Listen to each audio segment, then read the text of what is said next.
আসসালামু আলাইকুম, আশা করি সবাই ভালো আছেন। তো আজকে আমি কাঁচা আমের তৈরি করে দেখাবো খুব সহজে আচার। তো এই আমের আচারটা খেতে কিন্তু খুবই মজাদার। এখন আমি কেটে নিব। তো দেখুন আমি কিন্তু চোকলা সহকারেই আমটাকে কেটে নিয়েছি পিস পিস করে।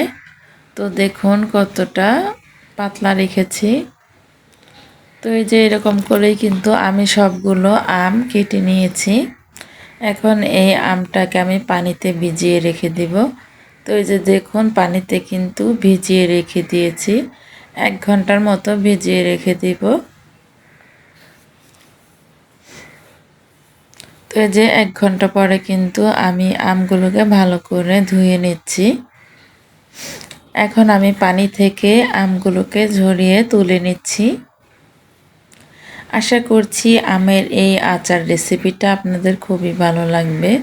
ভালো লেগে থাকলে অবশ্যই একটা লাইক করবেন। এখানে আমটাকে নিয়ে নিলাম, পানিটা ঝরিয়ে দিয়ে দিলাম মরিচের গুঁড়া, দিয়ে দিচ্ছি স্বাদমতো লবণ,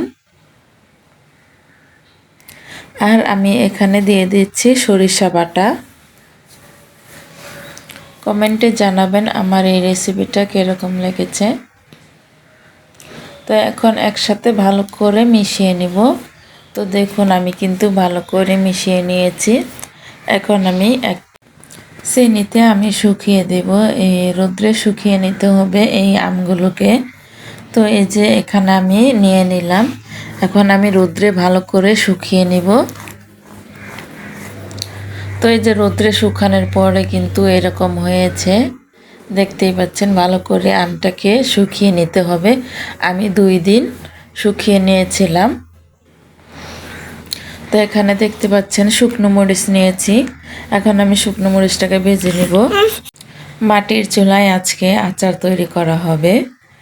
কড়াই বসিয়েছে, কড়াইটা গরম হয়ে গিয়েছে, দিয়ে দিলাম মরিচগুলোকে ভেজে নিচ্ছি। শুকনো মরিচটাকে ভালো করে কিন্তু আমি ভেজে নিয়েছি নেড়ে চেড়ে। তো আমার ভাজাটা হয়ে গিয়েছে, নামিয়ে নিলাম। এখন দিয়ে দিচ্ছি পাঁচফোড়ন। পাঁচফোড়নটাকে ভালো করে ভেজে নিব। নেড়ে চেড়ে ভালো করে পাঁচফোড়নটাকে ভেজে নিচ্ছি। আর এখনও যারা আমার চ্যানেলটিকে সাবস্ক্রাইব করেননি, সাবস্ক্রাইব করে পাশে থাকবেন নতুন নতুন রেসিপি পাওয়ার জন্য।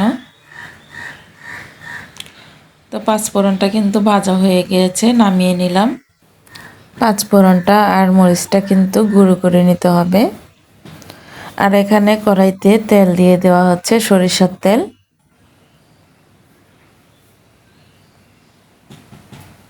তেলটা দেওয়া হয়ে গিয়েছে, তেলটা কিন্তু গরম হয়ে গিয়েছে। এখন আমগুলো দিয়ে দেওয়া হচ্ছে। এইভাবে আচারটা দিলে কিন্তু আপনারা বছর ভরেই সংরক্ষণ করতে পারবেন। তো এই যে আমগুলোকে দেওয়া হয়ে গিয়েছে, এখন আমটাকে একটু ভালো করে জাল দিয়ে নিতে হবে তেলটার সাথে। তো একটু নাড়াচাড়া দিয়ে দিচ্ছি। ভালো করে মাখানোটা হয়ে গিয়েছে তেলের সাথে। এখন ভালো করে একটু জাল দিয়ে নেড়ে চেড়ে নিচ্ছি।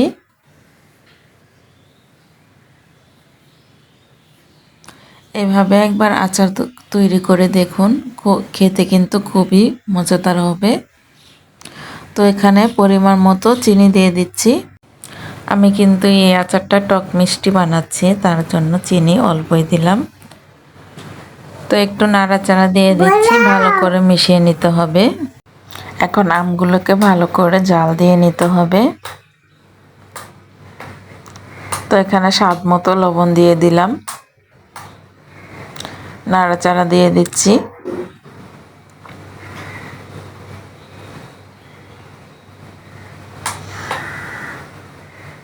এখন আমি ভালো করে জাল দিয়ে নেওয়ার পরে কিন্তু দিয়ে দিলাম এখানে পাঁচফোড়ন আর মরিচটা।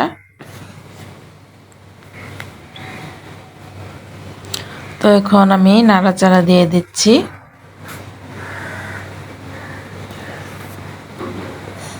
এভাবেই কিন্তু কিছুক্ষণ আমি জাল করে নিচ্ছি, আর একটু পর পরে নাড়াচাড়া দিয়ে দিচ্ছি।